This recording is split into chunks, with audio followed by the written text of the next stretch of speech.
هذاك حيدر كان يركبك في اللواطه، علاه كان يرفد لنا الشمع؟ قول له حط نشوفوا هذا حيدر كي داير.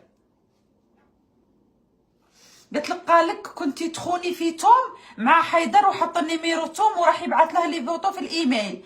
لا اختي روحي قولي له، قالت لك كارولين ما تبعثش لي فوتو في الايميل. كيفاش احنا القضيه راهي في قصه الشعب، في راي الشعب الجزائري. يعني كيفاش خليه ممدود وترايح تعزي في محمود؟ كيفاش راك مخلي رايح تفضحني في الشعب الجزائري وباغي تفهمني عن توم؟ ما توم راه طليقي، انا بغيتك تفضحني مع الشعب الجزائري. لي فوتو ما تبعثهمش، توم ما عندها ما يدير بلي فوتو.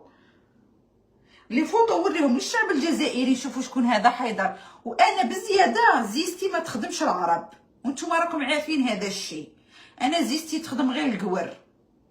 الله غالب من عند ربي العالمين، انا ما نبغيش عربي يركبني مهما كانت جنسيته. جيني طايحه واحد يركب على متزاير من العرب. باه نتوما اكثر واحد على بالكم بلي انا ما نخدمش العرب.